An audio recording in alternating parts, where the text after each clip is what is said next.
ಸಮಾಜ ವಿಜ್ಞಾನ 7ನೆಯ ತರಗತಿ ಭಾಗ 1 ಇತಿಹಾಸ ಅಧ್ಯಾಯ 7.23 ಕೆಳದಿ ಚಿತ್ರದುರ್ಗ ಮತ್ತು ಯಲಹಂಕ, ಕೊಡಗು, ಕಿತ್ತೂರು, ತುಳುನಾಡು ಮತ್ತು ಹೈದರಾಬಾದ್ ಕರ್ನಾಟಕ. ಟೋಟಲ್ ಈಗ 6 ಆಗ್ಯಾವು, 7 ಆಗ್ಯಾವು. ಇನ್ನೊಂದು 3 ಸೇರಿಸಿದ್ರೆ ಒಟ್ಟು ಟೋಟಲ್ 10 ಆಕ್ಕಿತ್ತು. ಒಂದು ಪಾಠ ಒಳಗೆ 10 ಪಾಠಗಳು. ಅಭ್ಯಾಸಗಳು: ಸರಳ ಸಂಕ್ಷಿಪ್ತ ಉತ್ತರಗಳು. ಅಭ್ಯಾಸಗಳು: ಖಾಲಿ ಬಿಟ್ಟ ಸ್ಥಳಗಳನ್ನು ಸೂಕ್ತ ಪದದಿಂದ ಭರ್ತಿ ಮಾಡಿ. ಮೊದಲನೇದು, ಕೊಡಗನ್ನು ಆಳಿದ ಪ್ರಮುಖ ರಾಜವಂಶ ಹಾಲೇರಿ. ಎರಡನೇದು, ಚೆನ್ನಮ್ಮನ ನಿಷ್ಠಾವಂತ ಭಂಟ ಸಂಗೊಳ್ಳಿ ರಾಯಣ್ಣ. ಮೂರನೇದು, ತುಳುನಾಡಿನಲ್ಲಿ ಸುದೀರ್ಘ ಕಾಲ ಆಳ್ವಿಕೆ ನಡೆಸಿದ ರಾಜಮನೆತನ ಅಳುಪರು. ಉಳ್ಳಾಳದ ರಾಣಿ ಅಬ್ಬಕ್ಕ ಮಹಾದೇವಿ. ಐದನೇದು, ಕನ್ನಡದ ಮೊದಲು ನಿಘಂಟನ್ನು ರಚಿಸಿದವರು ಆರ್ ಫರ್ಡಿನಂಡ್ ಕೆಟಲ್. ಆರನೇದು, ಸಾವಿರು ಕಂಬದ ಬಸದಿ ಎಂದು ಪ್ರಖ್ಯಾತಿ ಪಡೆದ ನಗರ ಮೂಡಬಿದರೆ. ಏಳನೇದು, ಸುರಪುರ ಸಂಸ್ಥಾನದ ಸ್ಥಾಪಕ ಗಿಡ್ಡ ನಾಯಕ. 8, ಹಲಗಲಿ ದಂಗೆಯಲ್ಲಿ ಬ್ರಿಟಿಷರ ವಿರುದ್ಧ ಹೋರಾಡಿದ ವೀರ ಮಹಿಳೆ ಬೇಡರ ರಾಮಿ. 9, ಕರ್ನಾಟಕದ ಗಾಂಧಿ ಎಂದು ಪ್ರಖ್ಯಾತರಾದವರು ಹರ್ಡೇಕರ್ ಮಂಜಪ್ಪ. 10ನೇದು, ವಂದೇ ಮಾತರಂ ಹೋರಾಟದ ಧೀರ ನಾಯಕ ರಾಮಚಂದ್ರ ರಾವ್. ಮುಖ್ಯ ಪ್ರಶ್ನೆ 2, ಈ ಕೆಳಕಂಡ ಪ್ರಶ್ನೆಗಳಿಗೆ ಒಂದು ವಾಕ್ಯದಲ್ಲಿ ಉತ್ತರಿಸಿರಿ. 11, ಚಿಕ್ಕದೇವರಾಜ ಒಡೆಯರ್ ಜನಮುಖಿ ಸಾಧನೆಗಳು ಯಾವುವು? ಉತ್ತರ: ರಾಜಧಾನಿಯಲ್ಲಿ 18 ಶಾಖೆಯುಳ್ಳ ಮುಖ್ಯ ಆಡಳಿತ ಕಚೇರಿಯನ್ನು ಸ್ಥಾಪಿಸಿದರು. ಇದೇ ಅಠಾರಾ ಕಚೇರಿ. ಜನರು ಮೋಸ ಹೋಗದಂತೆ ಅಳತೆ ಮತ್ತು ತೂಕಗಳನ್ನು ಕುರಿತು ನಿಯಮಗಳನ್ನು ರೂಪಿಸಿದರು. ಆಡಳಿತದಲ್ಲಿ ಲಂಚಗುಳಿತನವನ್ನು ತಡೆಯಲು ಕ್ರಮಗಳನ್ನು ಕೈಗೊಂಡರು. ಶ್ರೀರಂಗಪಟ್ಟಣದ ಬಳಿ ಕಾವೇರಿ ನದಿಗೆ ಅಡ್ಡಲಾಗಿ ಆಣೆಕಟ್ಟನ್ನು ನಿರ್ಮಿಸಿ ಕೃಷಿಗೆ ನೀರು ಒದಗಿಸಿದರು. ಅಂಚೆ ವ್ಯವಸ್ಥೆಯನ್ನು ಸ್ಥಾಪಿಸಿದರು. ಪ್ರಶ್ನೆ ಸಂಖ್ಯೆ 12, 3ನೇ ಮೈಸೂರು ಯುದ್ಧದ ಪರಿಣಾಮವೇನು? ಉತ್ತರ: 3ನೇ ಮೈಸೂರು ಯುದ್ಧದಲ್ಲಿ ಆಕ್ರಮಣ ಮಾಡುತ್ತಾ ರಾಜಧಾನಿ ಶ್ರೀರಂಗಪಟ್ಟಣವನ್ನು ಮುತ್ತಿಗೆ ಹಾಕಿದರು ಬ್ರಿಟಿಷರು. ಬೇರೆ ಮಾರ್ಗ ತೋಚದೆ ಟಿಪ್ಪು ಬ್ರಿಟಿಷರೊಡನೆ ಶಾಂತಿ ಒಪ್ಪಂದ ಮಾಡಿಕೊಂಡರು. ಶಾಂತಿ ಒಪ್ಪಂದದಂತೆ ಅವನು ಅರ್ಧ ರಾಜ್ಯವನ್ನು ಬ್ರಿಟಿಷರಿಗೆ ಒಪ್ಪಿಸಿದನು. ಅಪಾರ ಪರಿಹಾರ ಧನವನ್ನು ಅವರಿಗೆ ಕೊಡಬೇಕಾಯಿತು. ತನ್ನ ಮಕ್ಕಳನ್ನು ಕೂಡ ಬ್ರಿಟಿಷರಿಗೆ ಒತ್ತೆಯಾಳಾಗಿ ಕೊಡಬೇಕಾಯಿತು. ಪ್ರಶ್ನೆ ಸಂಖ್ಯೆ 13, ಹಿರಿಯ ವೆಂಕಟಪ್ಪ ನಾಯಕ ಸಾಧನೆಗಳು ಯಾವುವು? ವೆಂಕಟಪ್ಪ ನಾಯಕನ ಕೆಳದಿ ಅರಸರಲ್ಲಿ ಅತ್ಯಂತ ಪ್ರಖ್ಯಾತನಾಗಿದ್ದಾನೆ. ಇವನ ಕಾಲದಲ್ಲಿ ಕೆಳದಿ ರಾಜ್ಯವು ಪೂರ್ಣ ಸ್ವತಂತ್ರವಾಯಿತು. ಕರಾವಳಿಯಲ್ಲಿ ಚಂದ್ರಗಿರಿ ನದಿಯವರೆಗೆ ವಿಜಯ ಯಾತ್ರೆ ಮಾಡಿದನು. ಉಳ್ಳಾಳದ ರಾಣಿ ಅಬ್ಬಕ್ಕಾಳ ನೆರವಿನಿಂದ ಪೋರ್ಚುಗೀಸರನ್ನು ಮಂಗಳೂರಿನಲ್ಲಿ ಈತನು ಸೋಲಿಸಿದನು. ಆದಿಲ್ ಶಾಹಿ ಸೇನೆಯನ್ನು ಸೋಲಿಸಿ ಹಾನ್ಗಲ್ನಲ್ಲಿ ವಿಜಯ ಸ್ತಂಭ ಸ್ಥಾಪಿಸಿದನು. ಶಿಸ್ತು. 14ನೇ ಪ್ರಶ್ನೆ, ಶಿಸ್ತು ಎಂದರೇನು? ಶಿವಪ್ಪ ನಾಯಕನು ಅಳವಡಿಸಿದ ಕಂದಾಯ ವ್ಯವಸ್ಥೆಯನ್ನು ಶಿಸ್ತು ಎಂದು ಕರೆಯಲಾಗಿದೆ. ಪ್ರಶ್ನೆ ಸಂಖ್ಯೆ 15, ಕೆಳದಿಯ ನಾಯಕರು ಮಾಡಿರುವ ಮುಖ್ಯ ಸಾಧನೆಗಳನ್ನು ಕುರಿತು ಬರೆಯಿರಿ. ಉತ್ತರ: ಕೆಳದಿ ನಾಯಕರಲ್ಲಿ ಪ್ರಸಿದ್ಧರಾಗಿದ್ದರು. ವಿಜಯನಗರ ಕಾಲದಲ್ಲಿ ಶಿವಮೊಗ್ಗ ಜಿಲ್ಲೆಯಲ್ಲಿ ಕೆಳದಿ ರಾಜ್ಯವು ಸ್ಥಾಪನೆಗೊಂಡ ಮುಂದೆ ಅದು ಸ್ವತಂತ್ರಗೊಂಡಿತು. ಕೆಳದಿಯ ನಾಯಕರು ಕರ್ನಾಟಕದ ಕರಾವಳಿ ಮತ್ತು ಮಲೆನಾಡು ಪ್ರದೇಶಗಳನ್ನು ಆಳುತ್ತಿದ್ದರು. ರಾಣಿ ಅಬ್ಬಕ್ಕಳ ನೆರವಿನಿಂದ ಪೋರ್ಚುಗೀಸರನ್ನು ಮಂಗಳೂರಿನಲ್ಲಿ ಸೋಲಿಸಿದರು. ಸಕಲ ಮತಗಳಿಗೆ ಪ್ರೋತ್ಸಾಹವನ್ನು ನೀಡಿದರು. ರಾಜ್ಯದ ರಕ್ಷಣೆಗಾಗಿ ಬೇಕಲ್ ಮತ್ತು ಚಂದ್ರಗಿರಿ ಹಾಗೂ ಮಂಗಳೂರು ಮುಂತಾದ ಕಡೆಗಳಲ್ಲಿ ಭದ್ರವಾದ ಕೋಟೆಗಳನ್ನು ಕಟ್ಟಿಸಿದರು. ಪ್ರಶ್ನೆ ಸಂಖ್ಯೆ 16. ಮದಕರಿ ನಾಯಕನನ್ನು ಕುರಿತು ಟಿಪ್ಪಣಿ ಬರೆಯಿರಿ. ಚಿತ್ರದುರ್ಗ ನಾಯಕರಲ್ಲಿ ಅತ್ಯಂತ ಪ್ರಬಲ ಹಾಗೂ ಪ್ರಸಿದ್ಧನಾದವನು. ಕೇವಲ 12 ವರ್ಷದವನಿದ್ದಾಗಲೇ ಸಿಂಹಾಸನವನ್ನು ಏರಿದನು. ಮದಕರಿ ಹೈದರಲಿಗೆ ಹಲವಾರು ಯುದ್ಧಗಳಲ್ಲಿ ಸಹಾಯ ಮಾಡಿದನು. ಆದರೆ ಮದಕರಿಯ ಸಾಹಸವನ್ನು ಮನಗಂಡ ಹೈದರಾಲಿ ಒಳಗೆ ಮತ್ಸರಪಟ್ಟನು. ಇವರಿಬ್ಬರ ನಡುವೆ ಯುದ್ಧಗಳು ನಡೆದವು. ಕೊನೆಯದಾಗಿ ಮದಕರಿ ನಾಯಕನನ್ನು ಬಂಧಿಸಿ ಕೊಲ್ಲಲಾಯಿತು. 17. ಒನಕೆ ಓಬವ್ವನನ್ನು ನಾವು ಇಂದಿಗೂ ಏಕೆ ನೆನೆಯುತ್ತೇವೆ? ಹೈದರಾಲಿ ಚಿತ್ರದುರ್ಗದ ಕೋಟೆಗೆ ಮುತ್ತಿಗೆ ಹಾಕಿದನು.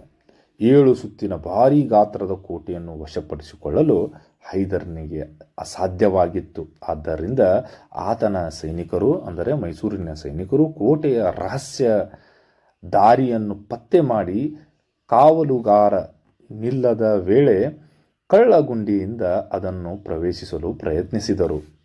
ಓಬವ್ವ ತನ್ನ ವನಕೆಯಿಂದ ಅನೇಕ ಶತ್ರುಗಳನ್ನು ಕೊಂದು ಹಾಕಿದಳು.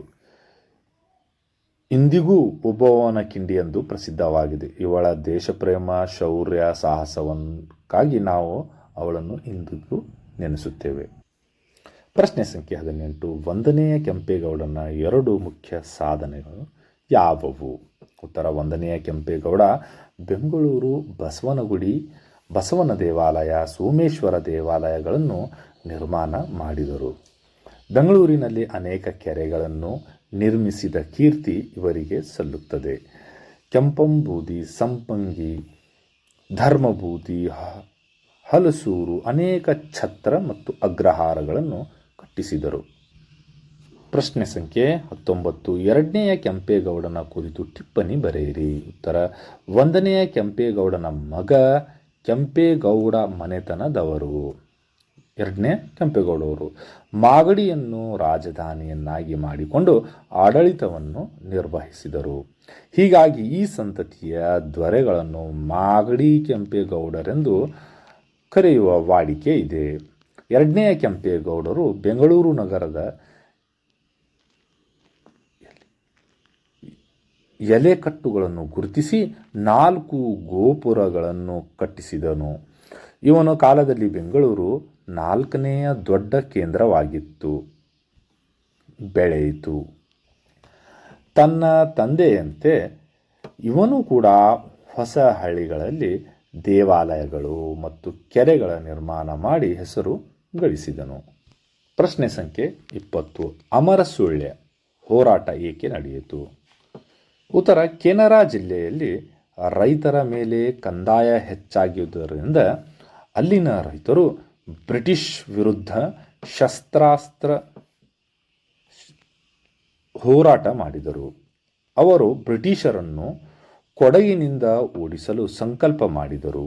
ಈ ಹೋರಾಟವನ್ನು 1837ರ ಅಮರಸುಳ್ಯ ಹೋರಾಟ ಎನ್ನುತ್ತಾರೆ. ಪ್ರಶ್ನೆ ಸಂಖ್ಯೆ 21. ಕಿತ್ತೂರು ರಾಣಿ ಚೆನ್ನಮ್ಮ ಬ್ರಿಟಿಷರ ವಿರುದ್ಧ ಏಕೆ ಸಿಡಿದೆದ್ದಳು?